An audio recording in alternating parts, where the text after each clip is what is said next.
Yan. Tumigil yung video natin, hindi natuloy. Para So, nimo sir, asa dapit diri ang kasagaran nga murag na ay paramdam. Asa nga parte ani diri? ganda din ang kukuha ganda. Magandang kilabot na gabi sa inyong lahat, mga ka-hunters. Andito na naman tayo sa panibawang ghost hunting video ng Cebu Ghost Hunters International. Mga ka-hunters, andito ako ngayon sa isang abandonadong mansyon. Nasa gitna ito ng bundok dito sa Naga, Cebu. At ito pa mga ka-hunters ay mahigit 10 taon na itong inabandona. At kaya meron ng mga sabi-sabi na meron daw mga nakikitang mga aparisyon at mga multo o elemento ito sa loob ng abandonadong mansyon na ito. Tingnan natin kung meron ba kaming makuhang mga ebidensya gamit ang aming mga kamera o baka makipag-usap na gamit ang aming mga equipments. So wag na nating patagalin pa. Ako si Ka-Hunter LG at kasama ko ngayon ang ating kaibigan, walang iba kundi si Cons TV. Hello mga hunters, tama ko naman ngayon si Brother LG para sa collaboration 10 years ng abandonadong mansyon dito sa Naga, Cebu. Wag na natin patagalin pa. Ako si Ka-Hunter LG. Ako si Ka-Hunter Cons TV. Kayo ang maging silbing tenga at mata ng video na ito. Let's go! Mga ka-hunters, bago natin umpisahan ang exploration o investigation, in-interview muna namin si Kuya Martin na kung ano yung mga nakakatakot na eksperyensya habang siya ay isa sa mga caretaker dito. Unsay pinaka-hadlok nimo nga na-experience aning lugar sir or nadungga nimo nga hadlok ay para nimo? Mga tingog lang ba nga dili kakuanan ba kanang dili usual nga tingog ba nga Katingalahan. murag iro lang siya ba nga puti nga mo diretso labang sa mong naong puti alam nga na may iro mo dagal kalit nga puti ba nga dako ang kuanar ba niya nasa kayo makuanan nga na murag hilak yan na nga pero say amora man nang i-ignore sa kung asawa ng ingana ba nga kuan kay aron dili lang bitaw sila makuan. So yun mga ka-hunters, andito kami sa harap ng abandonadong mansyon na ito. Meron kaming mga guest dito na nasa likod ko. So mga giswahanon. So yan, ayan sila. Yan. Hi. Yan, hi. O yan. Marami to sila ngayon. Mga gustong maka-experience dito. Sir Harry, maraming salamat talaga. Na isya, at saka kay Brother Brother Michael. Michael. Yan si Brother Michael. Siya din yung nagturo sa lugar na to na explore namin. Kung makikita ninyo, nandito yan yung itsura. Yan. Tingnan natin kung totoo ba yung sinabi o sabi-sabi nila na meron daw mga nagpapakita o mga nagpaparamdam sa abandonadong mansyon na ito. So tara, let's go!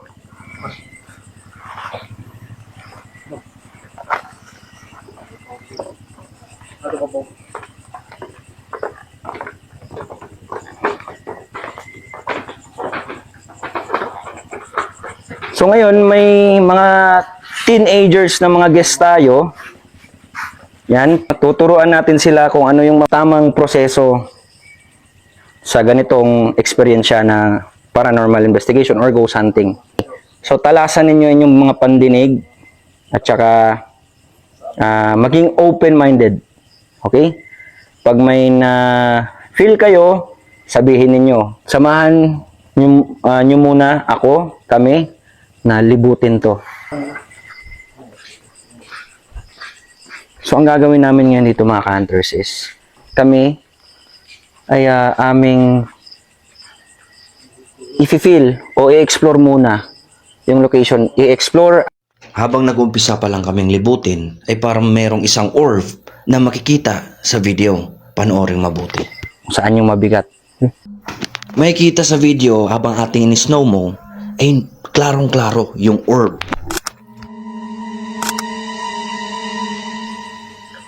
Okay? Yan. So ito, meron tong 17 rooms na abandonado na. Okay?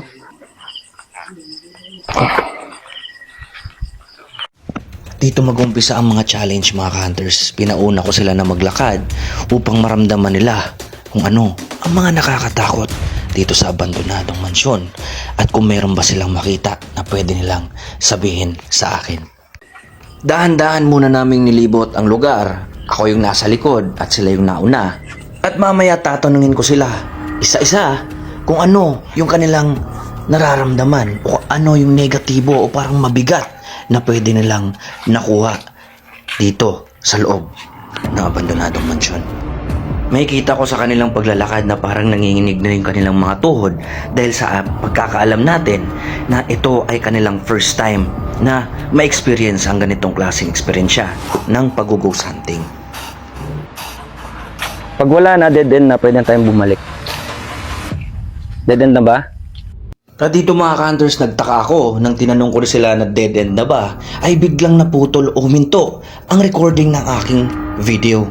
Doon ako nagtaka at parang kinilabutan na rin yung aking mga kasama. So kayo yung magpapatunay na nag-stop yung video, di ba? So tumigil yung video. Yan. Galing sila doon, dito. Dead end na. So dyan, huminto kusa yung video recording natin. Hindi pa natin masasabi kung ito ay in-interrupt ng kung ano man ang meron dito. At dito ay pinagpatuloy lang namin kung ano yung challenge o aming inumpisahan na libutin itong mansyon na ito. Ngayon, dito na tayo sa loob. Sinong gustong mauna? Okay. Si Michael yung mauna. Kel, ang gagawin mo dyan is gamitin mo yung sense mo, spiritual sense mo kung saan para sa yung mabigat. Kasi gagamitan natin dyan ng equipment mamaya. Pasok isa. Yan.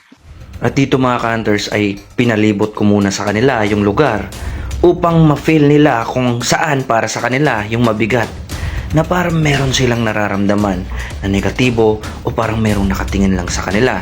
Pina-experience ko muna sa kanila kung paano ang isang paranormal investigator or ghost hunter na maglibot sa ganitong klaseng abandonadong lugar.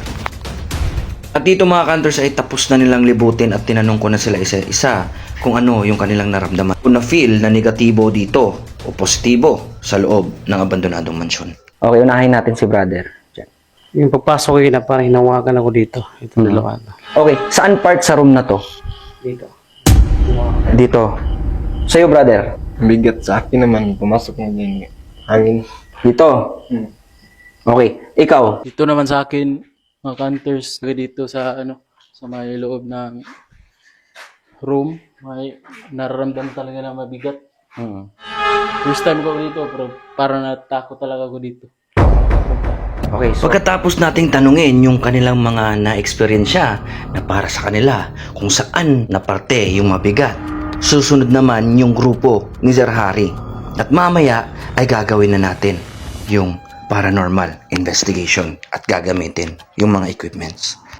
Ay dito tapos nang libutin ng grupo ni Sir Harry yung kwarto na nilibot namin nung una at pinagtugma namin kung ano yung pwedeng magtugma na naramdaman ng ating mages sa bawat isa doon sa loob ng mga kwartong iyon. At dito mga ka-hunters ay mag-umpisa na yung paranormal investigation gamit yung mga equipments. Babalikan na namin yung kwarto na kami ng lahat kasama yung grupo ni Sir Harry. At bago namin umpisahan na gamitin yung mga equipments ay tinanong muna namin isa-isa. At dito magtataka kayo dahil may mga tugma silang maramdaman sa loob ng mga kwarto. So, eto, dalawa, nagtugma, etong room na to, ang pareho silang naramdaman. Mabigat, ano pa yun? Mabigat at parang may nakatitig sa inyo. Okay.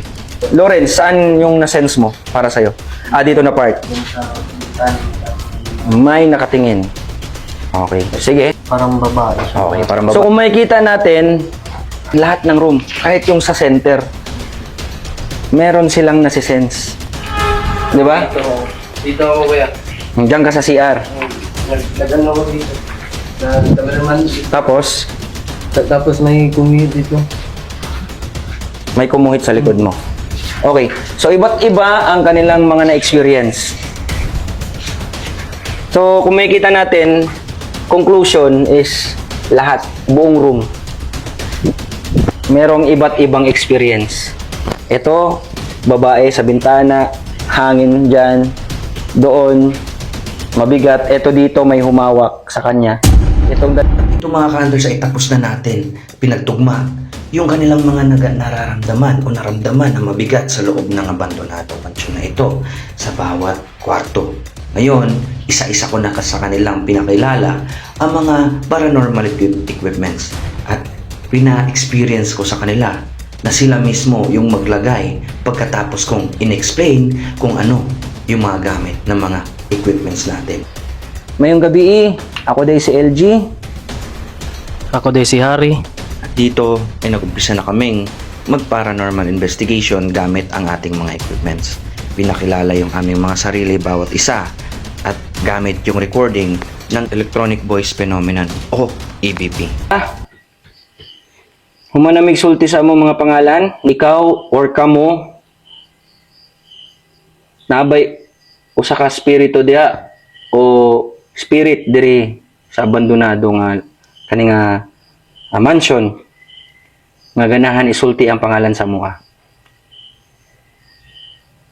Kung kinsa mang espiritu o entity nga ganahan maki-communicate, pwede ba nimo isulti mong pangalan? At dito mga ka-hunters ay isa-isa na kaming nagtatanong sa mga questions kagaya ng ilan ba sila dito, ano ba yung purpose na nandito pa sila, o meron ba talagang multo sa loob ng abandonadong gusali na ito. Pila mo kabuok diri karon? Ang hapon ba mo o Pinoy? Pila mo kabuok. Mukabuo karon diri. Ano pagkatapos na nating bigyan ng authority o pahintulutan yung ating mga kasama na magtanong, dito ay parang naninibago sila at natutuwa dahil sa mga tanong na para sa kanila ay hindi naman talaga parati nilang nagagawa o ngayon lang nila nagawa sa buong buhay nila. Kaya nakikita natin na parang masaya sila mga ka-hunters. Nung natapos na kami sa aming EVP session, amin na itong in-start at plinay. Ngunit, sa kasamaang palad ay wala kaming narinig o kahit ano mga nakuha gamit itong EVP. So dito mga ka-hunters ay magtatapos ang ating part 1. Abangan ninyo ang part 2 o ang karugtong ng aming pag-ghost hunt dito sa Naga, Cebu, dito sa abandonadong kastilyo sa bulubundukin ng Naga, Cebu. Abangan mga ka-hunters.